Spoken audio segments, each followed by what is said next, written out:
Welcome, everybody, to another episode of the Design 30 podcast. My name is Jason Bilyeu, and in this podcast, I provide design strategies and tools to improve creativity, innovation, and overall design confidence.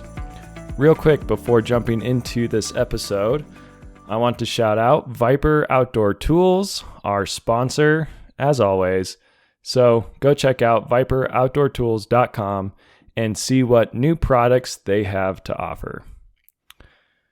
Okay, this episode will be a little bit different than what I've done in the past. It is going to be a little bit more high level, a little bit more broad, some discussions around the culture, and a little bit more philosophical, I would say, than usual. So not quite as much design tool heavy, but a little bit more high level, as some of you may have picked up on with some of my recent posts on Instagram. I will be titling this episode, well, as you've already seen if you clicked on it, Design More, Despair Less. And in this part one, I'm going to be discussing the quote-unquote problem. As usual, whenever you want to solve a problem, you first have to understand the problem. And very often when it comes to our cultural discussions around problems or problems that are impacting either society or the world as a whole, we don't really get a very deep description. It's often very surface level. And a lot of the time, that means it's also very inaccurate. And so when you're trying to understand a problem, especially these higher level ones, and when you're teaching it to someone else, I don't think it should result in despair. And that's something that I would say I've been seeing a lot more of.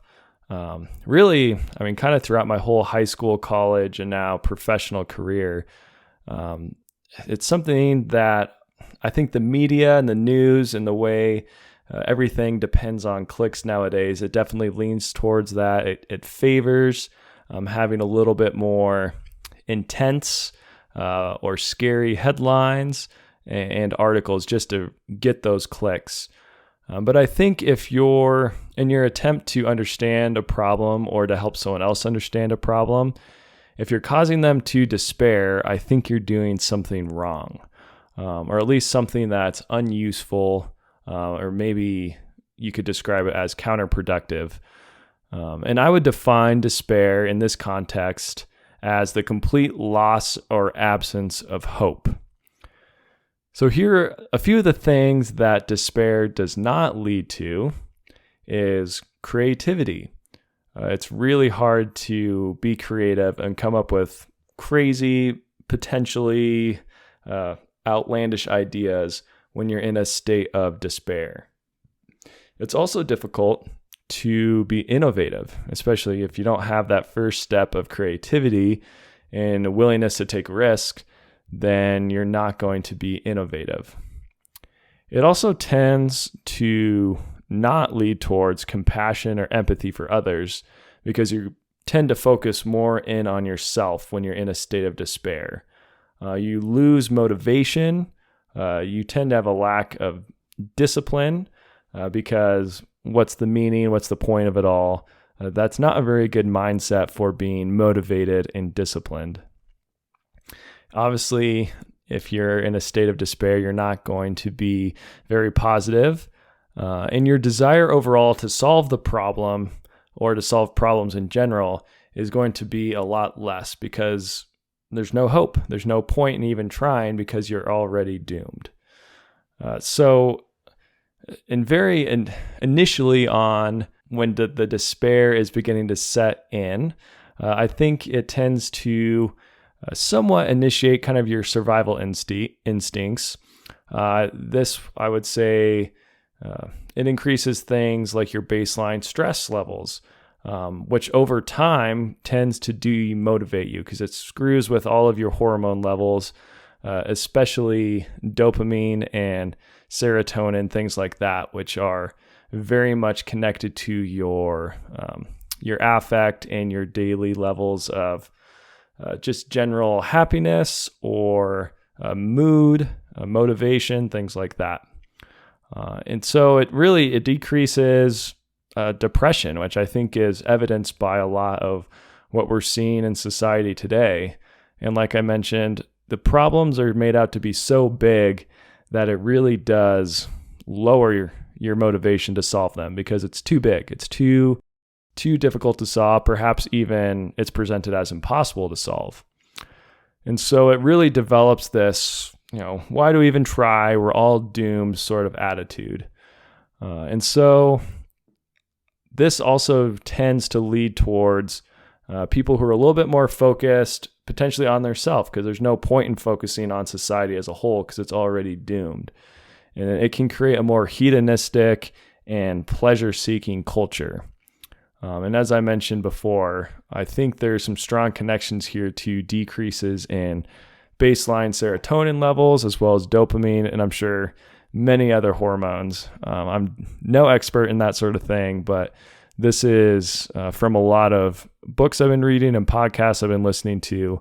I believe that your serotonin and dopamine levels are very strongly connected to this. And this is the opposite of what a design mindset should be. Your design mindset, as we'll get into more in this episode and many other episodes, there's very much a positive aspect to it, which lends itself to being more creative and being more innovative and taking, or a willingness to take risks. Why do I think that despair is being taught? Maybe I'm the one who's just beginning to despair and taking these articles or things I'm reading a bit too seriously. So why do I say this? Well, I've seen it a lot throughout my life in school, in college, and like I said, in my professional career. You see it in classrooms, on social media, even conversations in the coffee shop. So much of it is centered around these huge problems, climate change and nuclear war, things like that. And I think there's a tendency, we would probably all agree with this, that on social media, there's a strong tendency towards these things that cause stress. They really push the negative aspects of life. Obviously, these are things that get more clicks, so that it makes sense just due to the way the pay structure and the way these programs or these websites work. But it's so often depressing and focuses so much on how bad things are rather than the opportunities or the potential ways that these problems could be solved. For example, I just was kind of perusing through the internet, looking at a few different things, and I just want to give a few examples of the types of headlines that I'm referring to, which I'm sure many of you have already seen and you see every day. So for example, on the topic of climate change, one headline from the Washington Post says, "The climate news is bad, the climate reality is worse." Later in that article, they say the climate news is as grim as ever. It precipitates a dangerous future of extreme weather, rising sea levels, and endless suffering. And then later on in another article, it says, this one's from the New York Times, "We have lost our chance to forestall disaster, and there are reasons to fear the world to come." And this one was actually at the end of an article that was fairly positive and looking at climate change in a very realistic way and understanding the pros and cons of switching to different forms of green energy and what that actually entails for all the people involved and how realistic it is. But still, like towards the end of this article, it's very depressing in a way. We've lost our chance to forestall disaster. So disaster's coming no matter what. How is this going to prompt anything other than despair? And then, of course, right now, with everything that is going on in the world and in Russia in particular, there's this whole nuclear war idea being thrown around, which, of course, that causes some despair. It's potentially the devastating consequences. And that's often connected also with nuclear energy, when it really shouldn't be, where nuclear energy is really this positive, if it's done correctly, tool that could solve a lot of the world's problems. But it's often brought up in this context of either all of the problems that have come from nuclear energy in the past, whether that's Chernobyl or Fukushima, things like that, or it's connected to nuclear war. And it's again, just this very negative connotation with it, when there's so much positive that could be so much positive that can be taken from what nuclear energy could provide to society. And then another one we see right now a ton of, especially in the United States, is problems with guns and gun control. And you hear about different shootings every single day and hear extreme policies from both sides of the political realm. And really, they're just doing political posturing. They're not actually providing real solutions to the issue. So that leads to this very, negative mindset, I would say. I mean, I don't think it's just me. I think you can see it in society as a whole with this, the rise in mental health issues and deaths of despair, which is another name for people who die of overdoses from opioids. Another topic that you'll see a ton of, especially this time of year with voting coming up soon in the United States, is overall trust in the voting system and trust in our democracy. And both sides every year or every election cycle say it's the end of democracy if you don't vote for my person, or you're voting to save democracy. There's no discussion of rational ways to actually improve society's trust in the voting system while maintaining good access to voting. And that's a awesome design problem right there. It's just figuring out, you have to understand human psychology and understand these different ways of voting, whether that's electronic or in person, and how can you design that in such a way to create confidence and have people trust that their vote is being counted and that there's nothing fishy going on. And that's super important to a democratic society. And there, I'm getting a little bit ahead of myself there, because I like to look at these problems and then think about all of the potential cool solutions that could come out of it. And I think that's really where the teaching should focus. But again, this episode is on the problem, so I apologize if it's a little bit depressing, but I promise it will get more positive in episodes to come. So stay tuned for part 2. But yeah, so diving back into this topic, so much of the media and news and social media, it all pushes this despair. Everything is dramatized and sensationalized to get clicks. And again, it makes sense the way everything is set up. You make money off clicks. So perhaps here's another opportunity. Again, I'm getting ahead of myself of just how do you design a new way to present news to people, and how do you come up with new ways to monetize it that don't, how would you put it, that don't encourage people to dramatize and sensationalize and have inaccurate titles just to get someone to click on the article. I think that's a whole design problem in itself. So in a little bit of a summary, this leads to statements like, climate change is too far gone, we're all doomed. Nuclear war is on the brink, we're all doomed. There's too many guns in the world, we're all doomed. We can't trust elections, democracy is dead, we are all doomed. And why would we expect this to be motivating to, especially the next generation, or really to anyone? Where's the positivity? Where's the potential to adventure and to solve these huge problems that are facing society? There's just so much time spent talking about these things. Also overpopulation, how people who have a high standard of living are destroying the world. And it really is depressing. It can really wear on you over time. And I really think it's causing a lot of this despair, especially in younger people. And I would I don't know, I would count myself in that. I'm only 29, so still somewhat young. Maybe not. But I definitely feel it. And I felt it for the last 10, 15 years. Of the more and more I learn about these things, the more and more I'm taught, it really comes out as a very desperate, depressing, whatever other D word you can think of. It's very difficult to have a positive, can-do, problem-solving sort of attitude. I think some of the evidence of this is shown in, like I mentioned earlier, things like the opioid epidemic that's hitting the U.S. And it's hitting especially hard on younger people. I think it's the number one leading cause of death for, I'm going to get the statistic wrong, but it's somewhere for like 20-year-olds to 45-year-olds, somewhere in that region, which is crazy. I really think that's part of, it's a symptom of a society that's in despair. And of course, look at just the mental health problems that are afflicting youth in the United States and really all over the world. It's really, I don't know, I think there are reasons for this.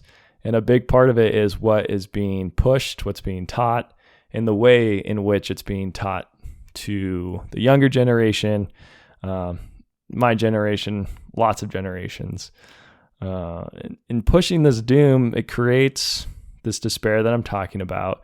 It doesn't create confidence in our ability to solve problems, which humans are actually incredibly good at. Solving problems it's kind of what we do and what we've done for hundreds of thousands of years. It's, we're really good at solving problems. And so there's something to be encouraged about there, and there's a reason to be positive.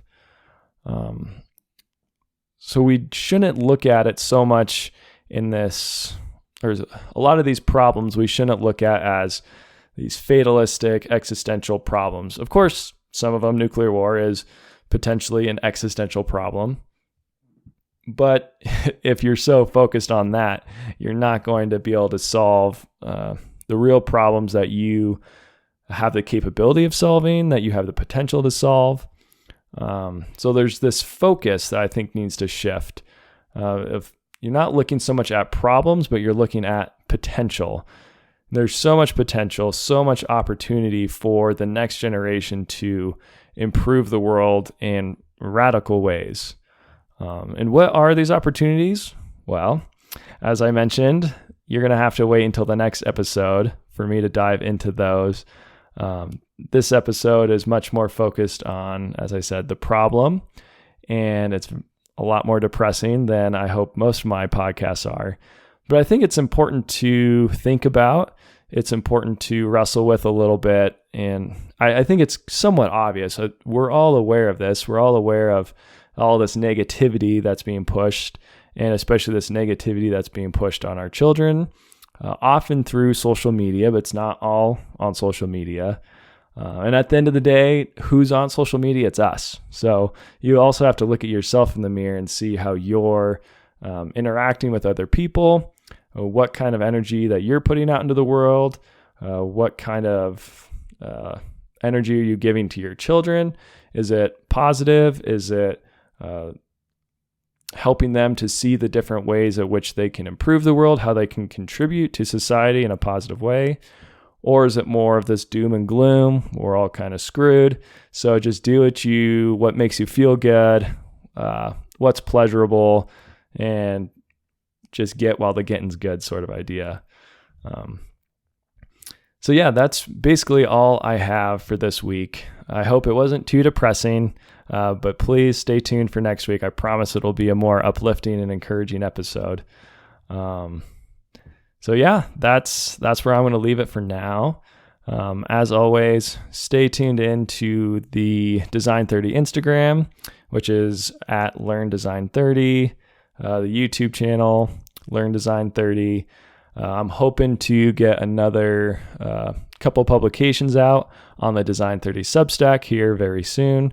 So make sure to sign up for that so you can get those directly in your inbox. And as always, want to say thanks again to the sponsor of the podcast, which is Viper Outdoor Tools. And I know that they have trowels for sale right now, which I will be doing a design review of and comparing it to some other popular trowels out there on the market. So pay attention to the Design 30 YouTube channel for that. And yeah, okay, I kept it to about, looks like around 20 minutes, under the 30-minute cap. So I'm going to call that an episode. Everyone, thank you so much for listening, and make sure to tune in next week.